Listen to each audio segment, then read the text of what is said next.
Good morning. Good morning. Good morning. Good morning. Good morning. Morning. Thank you for coming. Today we have two guests. We have Matt Horn from the LDC and also Terry's here to talk about what's happening with the LDC, give us an update. And Terry has to leave, so I was gonna let him start if he wanted I'll to. talk real fast. He'll talk, and then Matt will fill it in. Matt will probably talk most anyway. Well, yeah, I guess this is just kind of to update this. group of Absolutely, What's yep. happening with the LDC.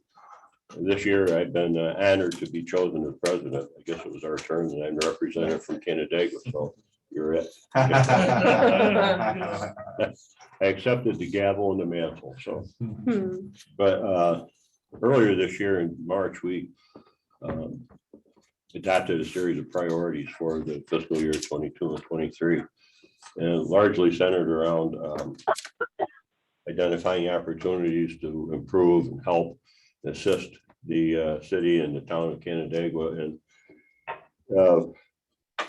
finding ways to improve our infrastructure, replace those things that need to be replaced, find out just exactly what capacities are for such things as water, sewer, natural gas, electricity.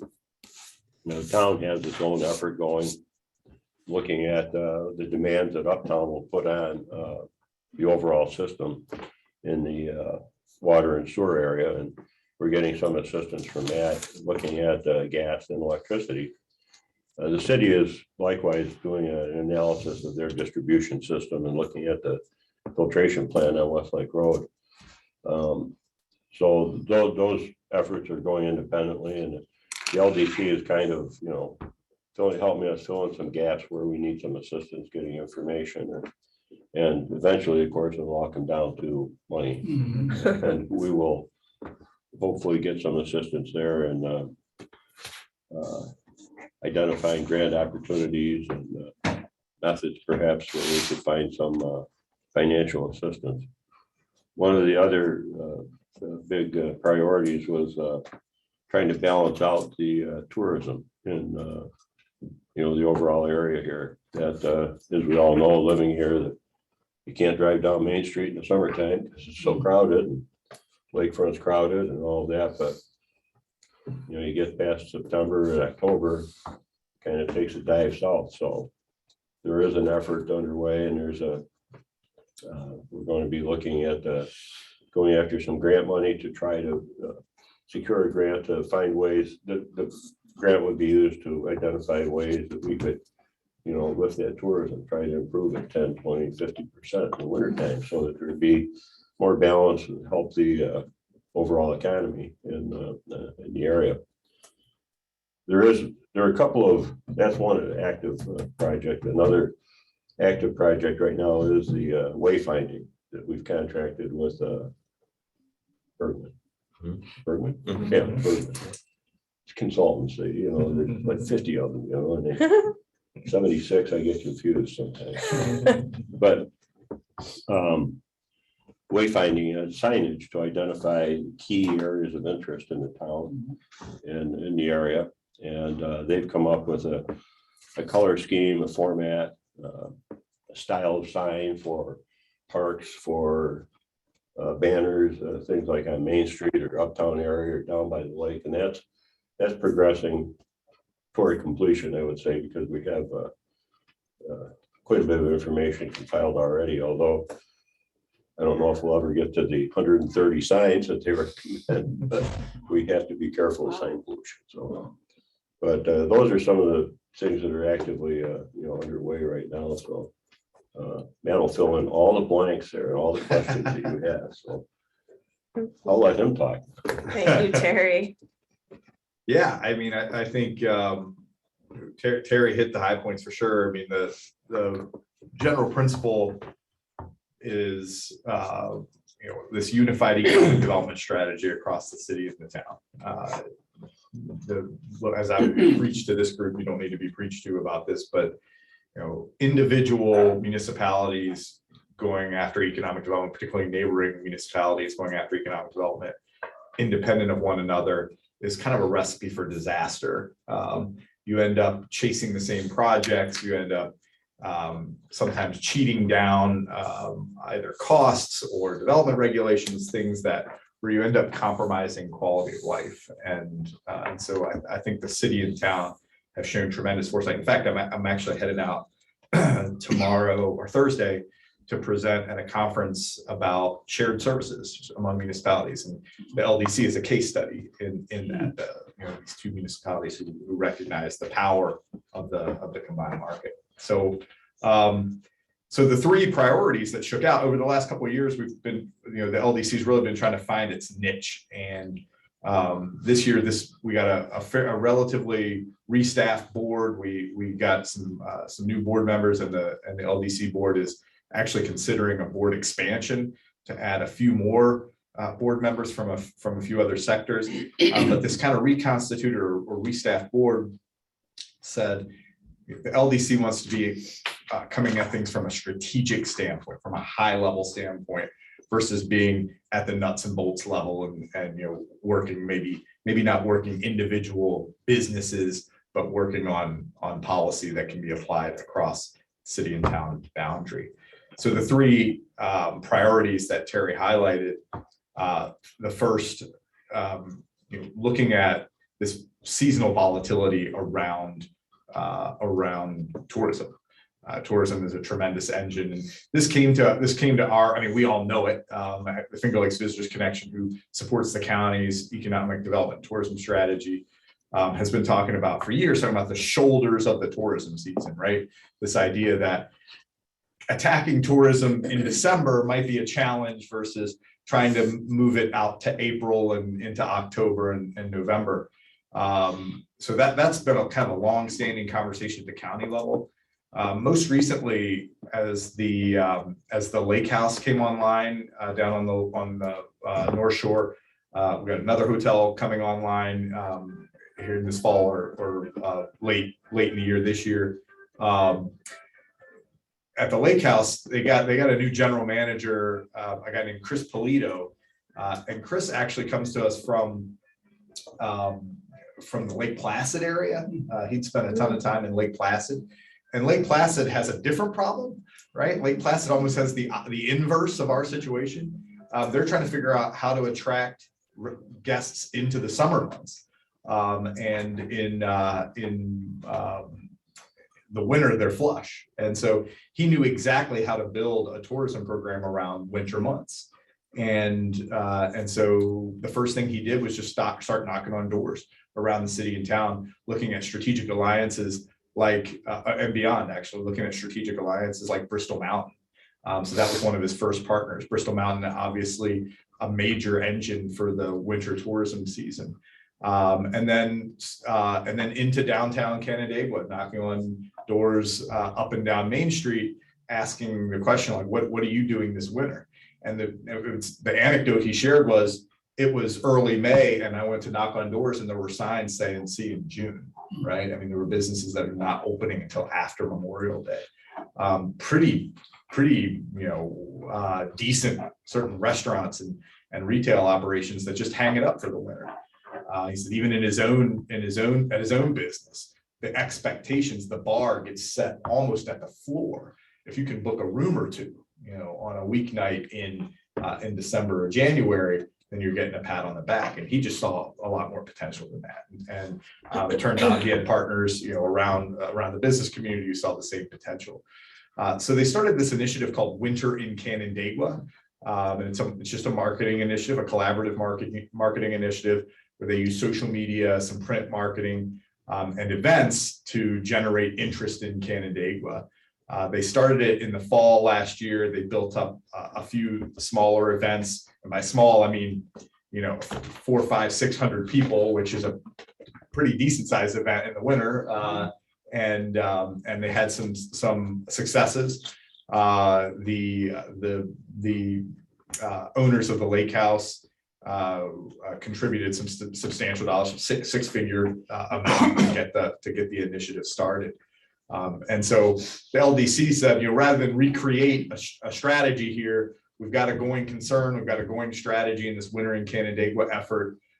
Let's get behind them and see if we can support them in bridging the gap. So they see it as a year-round strategy. They think that the best or the easiest way to get folks to visit in the winter are to grab the summer visitors.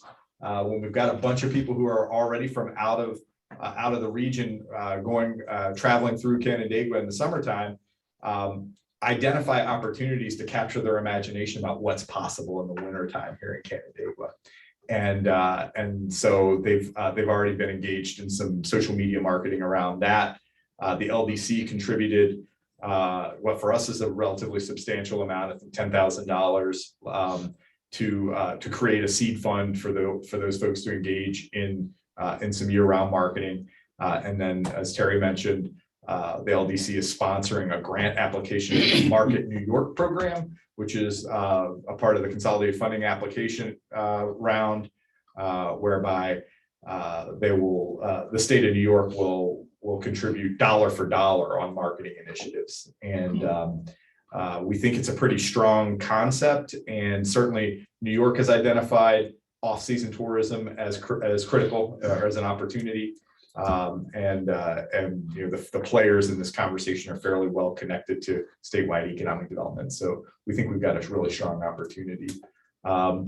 Looking at probably a $25,000 grant application, which would be matched $25,000 by private sector partners. So we'd have $50,000 in marketing capital to go out and work to attract wintertime visitation. So that's kind of our first foray into again balancing this seasonal volatility around tourism. On the infrastructure assessment, you know, one of the things that and kind of keeping a town focus for a moment, or moving to a town focus for a moment. You know, we talk a lot about Uptown Canandaigua as a real opportunity here for diversifying the tax base and for creating new residential and business opportunities. And Doug and his team certainly have gone the extra mile to do everything on the regulatory side that's going to make that happen. The market is primed for it. The regulations are now streamlined to make it happen. And sure enough, we found a bottleneck, and the bottleneck is infrastructure. We rely in the town, we rely on the city to provide water and sewer service. And the city is reaching the top of its permit for withdrawal from Canandaigua Lake. And so if we don't have access to if the city is not able to expand that capacity, my understanding is that the treatment capacity is there, but they have just a license capacity, a regulatory capacity. There's a distribution bottleneck. There on the wastewater side, there's a collection and treatment bottlenecks. On the power side, we've got a ceiling, and we're approaching that ceiling in terms of the grid. And so what the LDC is focused on, at least initially, is just inventorying all of that. What are the ceilings? What are the caps on our water, sewer, power, and natural gas infrastructure needs, and our infrastructure capacities, and then take that information and try to develop some strategies for expanding that. We have builder interest, developer interest, investor interest. We have land. We have the regulatory framework in place that we can make this happen, but nobody's going to build if there's not infrastructure reliability. And so the LDC's initial project, and we're underway now, as Terry pointed out, is thankfully a lot of investigation is currently underway or teed up to be underway. The city has its supply study underway. The town has a distribution and storage study underway. The county is kicking off its affordable housing strategy, which includes an infrastructure assessment, and then there's several others out there that are already underway. As Terry pointed out, what we're going to do is first just catalog those existing or on deck efforts, and then find the gaps and probably ask the LDC to fund the remainder of the analysis, or to identify grant sources to fund the remainder of the analysis.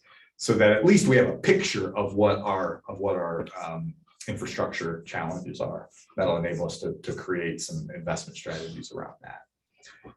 And then the last one, the federal government is starting to put out a ton of infrastructure funding, and the town and city are both kind of well positioned with plans and strategies to make application. Earlier in the year, one of the first programs from the federal government came out, a program called RAISE. It was a transportation program. And so we really quickly moved to say, how can we capitalize on this opportunity? We have active transportation plans in Uptown. That's what drove a lot of the Uptown, the Uptown development effort. We just completed an active transportation plan on the lakefront, which includes the 5 and 20 332 intersection as a critical kind of juggernaut to connecting lakefront and downtown. So we've got a good strategy on both ends here. And so we sat down with DOT, county transportation, or county engineering, I should say, the city and the town. And there was enthusiasm from the state and from the county to say, yeah, we think this is a laudable program and you should be thinking big. There'll be lots of federal dollars. What do you want to fund? And then there was like a moment of, okay, well, let's think about this. A couple of things driving that question. These are monumental infrastructure investments at the federal level. So you're going to see Brooklyn Bridge, Golden Gate Bridge type projects. And this program specifically does not do state level set asides. So there won't be a pot for New York, a pot for California, a pot for Texas. We will be, the 332 corridor will be competing with, Austin's third ring, Beltway. And we're going to need to be able to make the case that it's a worthwhile investment. And so with that understanding, encouragement from the county and the state was go back and create kind of a unified capital investment plan for your corridor. And then maybe we could fund 40 or 50% of the projects instead of calling it one intersection that we're trying to address or one parallel road that we're trying to build in Uptown. It's the 332 master access plan that could get funded at $50 million or $20 million. And so in order to do that, we have to build a capital improvement plan for that corridor. And thankfully, like I say, from the active transportation plans at the bookends, we should be able to very quickly just synthesize a unified capital improvement strategy for the corridor. It won't be without challenges. I mean, the issue that we're currently kind of debating internally is I get excited about 80% money, but that's because I don't have to balance the local budget anymore. So when I can go to Doug and say, man, for a $20 million project, we can get you $16 million. And then Doug says, well, what about the other 4? Oh, Doug doesn't say that, but partners say that. Where are we going to get the other 4? $4 million to raise as an individual municipality or even as a pair of municipalities. It can be a challenge, it is a challenge. And so while this federal infrastructure money is exciting, it's not without some local work to be done too. So the LDC is going to help the city and the town think through that. Those are the 3 external strategies that we're working on right now. And then there's a 4th strategy, kind of an internal governance strategy that's around what does the board really look like? What sectors need to be represented on the board, and then formalizing our role with the city and town. We're still very young, only about 3 years into our operation, and so you guys have probably heard me say this before. I always say I stole this line from Mark Venuti in the town of Geneva. They say city and town are like cousins, right? They got the same last name, but a different background and different interests, and so getting them in the room and getting them to get on the same page, that's taken some time, and it's still happening, and we still got work to do in that regard. So that's what that fourth strategy is, just an internal governance strategy about how do we make decisions and what's a board look like. That's where we are. Great. Oh, succinct, Matt. Yeah, I'm rarely called succinct. I know, so.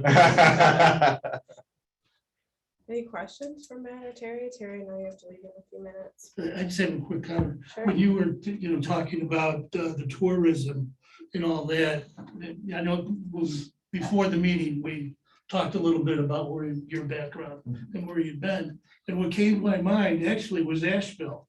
They've got the Biltmore House there. And people just go to visit that just for that. We've got the Lake House here. In fact, I was traveling in Pittsburgh, and on their coffee table, there was a flyer from the Lake House. No There, I kidding. said, I mean, they're going to go. They've got that. They had CMAC there, the Finger Lakes Center. It's interesting. Yeah, This is great. yeah, it is great. Well positioned. You said hotel, are we talking Birdcage? I don't know what you mean when you say birdcage. I'm not familiar with that word, but there is a hotel a couple hundred yards down from the lake house that is set to be Hilton affiliated, and there's been some ownership handoffs Right. over the years, and I think most recently, tragically, the primary investor passed away, and the property was in probate. I mean, not negatively in probate, it just has to be transferred, and in a state. And so that's, again, just created another wrinkle that has to be ironed out. But all, in my conversations with the stakeholders around that area, all indications are that the next generation is ready to step up and ready to continue to operate. There's a target, counterintuitively to me, because I only stay in hotels, I don't run them, but counterintuitively to me, there is a strategy that says open in the weaker part of the year just to get the bugs out. So you're not at, I mean, basically any decent hotel that opens on the lakefront from May to October is going to be 85 to 95% booked every single weekend. And they don't want to be testing the waters of their operation at 85 to 95%. So it looks like they're going to open this off season sometime between November and February. Our conferences, or attracting conferences, going to be a big part of both Lake House and Birdcage. Not familiar with the Birdcage, but I'm just kidding. But yeah, the interesting thing is, and I just had this conversation this week with another community about concentration. Conference strategy, a conference attraction strategy only works with multiple hotels, right? If you have a single conference hotel, Doug and I, where was ICMA? Nashville. We're in Nashville, and for a conference that we routinely go to, and there was the conference hotel sold out in about 45 minutes when they opened the registration. The conference hotel zapped out. That's pretty typical. So it sounds like the owners of the lake house, at least, are pretty excited to have this second hotel very nearby within walking distance, because they've invested pretty heavily in events infrastructure Right. at the site. And so I do anticipate conferences and maybe what you're getting at, but off-season marketing conferences are a perfect match, right? Business meetings and that type of thing happen year round, and actually probably take a little bit of a break in the summer. And so when weddings and tourism visitation tends to peter out, if you have that events infrastructure, it'll carry you through the fall and into the winter. So I know the lake house has invested pretty heavily in it. I'm not sure exactly what the other hotel has done with that, but I would imagine at a minimum, they're going to be feeding the lake house's events piece. Has there been any word on the North Shore project there? I know it's also going through some ownership changes, and I think it actually just recently sold. It was in a process of being sold, and then the land itself was also in the process of possibly even foreclosure to reclaim and reassemble. There was some pretty significant debt out on the land itself, And so my last conversation with the project, Canandaigua Area Development Corporation, which kind of did the land assembly originally there. They're still very active and they're still very interested in that project. And my last conversation with those folks, which admittedly is probably at least 4 months old, was, let's put a new master plan together for that area. And maybe even rethink, I mean, now that you've seen what building one looks like, Right. do you want that again? Are you okay with that? Or are there additional opportunities to maybe diversify what's going on down there? I'm not making a judgment either way, but it does represent an opportunity to look at it a couple different ways. And I think that's where the CADC's head is, if they end up in a position, because they had a $6 million loan on it. So if they did end up in a position to foreclose, then they could be, one of the drivers of how that gets reshaped. So we're gonna stay in touch with them too. And what would you talk about the larger issue of transportation, 332 corridor, what would that look like? What would we anticipate happening? Yeah, so the Lakefront Active Transportation Plan and the Uptown Active Transportation Plan both contemplate a series of investments that would, the biggest pieces at the lakefront are reconfiguring the 332, 5 and 20 intersection. Amen. Yeah, to make sure that cyclists, walkers, other folks are able to more easily get across that 5 and 20 intersection, so that you create a kind of a seamless experience between downtown and the lakefront. In Uptown, it's a lot more diversified. Actually, there are multiple intersection improvements, some additional not parallel roads but crossroads that break up some of those parcels a little bit, and create maybe some more accessibility opportunities for development. So it's a pretty layered strategy, but I'd say, the big splashy project is 332 and 5. But the changes in 332 would only go through the town, wouldn't go on north of that. North to the thruway, we haven't had, I don't know, Doug, if you've had any conversations with the town of Yeah, Farmington. there was actually another active transportation study that built off of Uptown and went through the rest of the town of Canandaigua, went to Farmington, and then went all the way across 96 to Victor. So there's a whole separate Oh, plan that okay. Victor, Farmington are leading relative to that. One of the big issues is being talked about also is regarding tourism, and just even for those of us who live in the area, parking. I mean, that's a huge issue, especially around the lake. There just isn't Right. enough parking. And the city itself, the business district, there are areas behind businesses, but as you know, in Uptown will present its own problems, because there could be upwards of 500 ED equivalent dwelling units up there. So, parking is going to have to be looked at very seriously, and maybe the conventional linear parking lots will have to be scrapped in favor of multi-layer type of parking structures. So there's no lack of things to look at to be concerned with. So. Terry hit on this. The wayfinding piece was the first half of a multi-chapter engagement with Bergman. We have a parking study contracted with them for the lakefront area.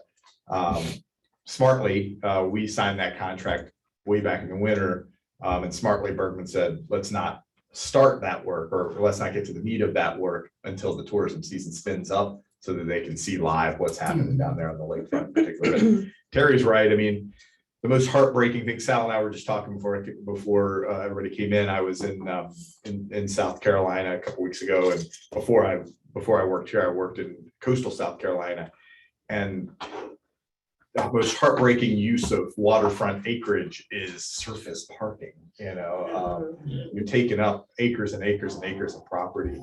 So, at my last look at what structured parking costs, probably about $35,000 to $45,000 a space. And so we got to be smart about inventory management. We got to be smart about offsetting revenues and all that stuff. My favorite thing to say when I'm trying to kick the can down the road is, not enough parking is a nice problem to have. It's only a nice problem to have for a little while, and then it becomes a nuisance, right? And so yeah, we're gonna study that this summer, and hopefully by Labor Day, we'll have some recommendations from Bergman on some first steps. You see all of this stretching out, what, 10 years, 20 years? How many years do you have left, Doug? At least as long as, it's absolutely Job security. A 5 to 10 year strategy, just to really, really get going. Rolling. Yeah, exactly. He's blushing. I mean, Yeah, Uptown Landing is a huge project. I keep saying that's at least a 5 to 10 year project. we were talking about this, we were just doing some back casting around that 332 intersection, 332, 5 and 20. If we raise will come out again in the spring, so we'll apply in the spring, we'll learn in the fall whether we won. We'll be under contract in 2023 to do design and permitting, which will take us to the end of 2023. We'll do bidding in 2024, early construction in the summer of 2024, ribbon cutting on the intersection in the spring of 2025. If we get all our funding lined up by next year. Yeah, okay. So it's significant. Just real quick, there is another piece on economic development that's not specifically LDC related, but that's obviously the county, the IDA, the airport. We talk about parking problems. I do a report each week, the town board, and I was sharing some photos. We actually had a jet parking problem out at the airport about 3 weeks ago. There were so many jets that had flown in. They were doing a combination of doing some training, and also there was a CEO conference at the Lake House. And they were flying people in from New York City and a couple of different places. So it was pretty cool, but we've seen a lot more engagement and use of the airport. The airport has plans for a whole new terminal expansion, not of the runway, just be clear, just on the premise and Don't let the report and get out. use, right? Not of the runway, yeah. Right, but it's been exciting. It's been exciting to see that companies Tom and I follow closely at Custos. They're almost every single day flying the jets, flying in and out, going back and forth to Charlotte. I mean, literally, I see it constantly, the Custos jet in and out. Is that where their other hub is, Charlotte? Yeah, so, well, Tom knows this, but in their last, I think it was their annual shareholder meeting, they actually referenced Canandaigua as being the new global headquarters for Custos Technologies. There was a big article last week, I think it was, in the Rochester Business Journal about some new technologies that they've developed with 5G and actually even going above and beyond that. So it's pretty exciting. We also have I just shared this with the board. There's 2 Town of Canandaigua businesses that make the top 20 in terms of food and beverage manufacturers that are in the Town of Canandaigua. Artisan Meats is number 15 for the Rochester Finger Lakes region, but ranked by the number of employees by the Rochester Business Journal. And then Heron Hill, which of course we have Heron Hill down in the south end of the town, the tasting. So, And Artisan Meats is coming in with There's a Expansion plan. significant expansion. very significant. Yeah. What is their work schedule? I go by there sometime during the week and nobody's in the parking lot. Fridays. He actually doesn't run the plant on Fridays. Is that He's Austrian. I think he grew up in Austria, from what I understand. That's where he studied and learned. And actually, even the facade of the building, he wants it to look like an Austrian sausage maker with the design elements and stuff. So that's Later wasn't that. right. But he's very focused on the employees and health and workplace and family. So there's actually even an employee garden out in front of the building there that the employees take care of and everything. And they're off on Fridays. They're off Friday, Saturday, Okay. Sunday. Our so. economic development committee, when it was more active, did a tour there. Yeah. And it was nice because he was talking about, Yeah, Oksana, Oksana and I were there. and that he kind of left the schedule up to the employees, and he said they're happier working 4 longer days, so we do it that way, and their vegetable garden out front and everything, and But it's quite mechanized too. I mean, it's a, you know, everybody's wearing, you know, gowns and hairnets and yeah. all that, Extremely food processing and all, but and efficient. I remember going through there and there were like these big cardboard things, you see pumpkins and stuff in the fall, full of hams and And casing. other cuts of meat and just, I mean, you're just putting this stuff into this thing, it chops it really fine and then it's fed into a sausage machine and squirts them out and ties them off. It's like just a amazing process, really. And smokers, you get smokers there to smoke the meats. Oh, yeah. And all the What's the ways they name again? used. It's called Artisan Meats, but here's how you actually get the product. You go to Wegmans and you look for the specialty sausage, pick it up, turn it over, look on the back. You'll see it says Joseph Brennan, Artisan Meats, Canandaigua, New York. And it has Wegmans name on the front. Yeah, he Does used he to have his sell it own with his brand own label. or not? Yeah, what was his- That is, he's. Heart- was it exclusive for Hartman's? Wegmans. Hartman, yeah. Wonderful Oh, contract. yeah. Yeah. Hartman's Yeah, the old that was the sausage. old one. And then it was Artisan label. Meats, Joseph Brunner, and now Wegmans has their label on the front. Yeah. It's Well, still he- the same He's stuff. kind of tied to One Wegmans point he was around exclusively. was supply, close by supply. Anybody got a big farm close by? Yeah, well, he's always looking. I mean, he's always looking. You got some room down there, Ted. Yeah. Really wanna Where's the plant piss off located? our neighbors. Brickyard Brickyard in North Road. Road. Oh, Brickyard, Just after you turn on the Brickyard, going north, it's on the left-hand side. okay. I think it was Rochester Telephone at one time. Other things have been in there. Yeah, it's actually right here at the end of our hallway, the display case, there's actually bricks and photos. When he did the expansion of Artisan Meats, you could actually see the furnace down in the ground where the bricks used to be made, the brick Kilns. factory that was there. So there's a couple of those bricks right here in this building for display. We also have economic development. We should mention Pactiv. It's the largest private employer in the town of Canandaigua and Ontario County. We all met with them recently relative to the infrastructure needs and those types of things. And then, we have the new Y's being built. And then we have Motion Junction, which we're getting ready for a huge ribbon cutting. We're being told to expect between 2,000 and 5,000 people for the ribbon Really? cutting. So, so Well, it's a national piece. it is. It's international, really. Yeah, Yeah. Yeah. it's getting a lot of attention. So I think that that's going to be, I kind of half jokingly said to Matt, but when I meet with Empire State Development, I could almost picture it almost being like a satellite welcome center to the Finger Lakes with one of those giant I love New York signs out in front of it or something or other. If we can get the state to give us some money. So far, they've not That given that us. was a dime, the key. Right? So. Always a person go. Yeah.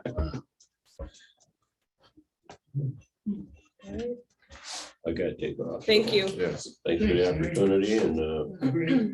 Any comments, questions online? No? All right. All good. Thanks for coming. Thank you. Thank you, Keep up the Terry. good work, Thank you, Matt. We appreciate you. Great. Mary Ann, make that okay? Mr. yeah, keep her hand away from her eye.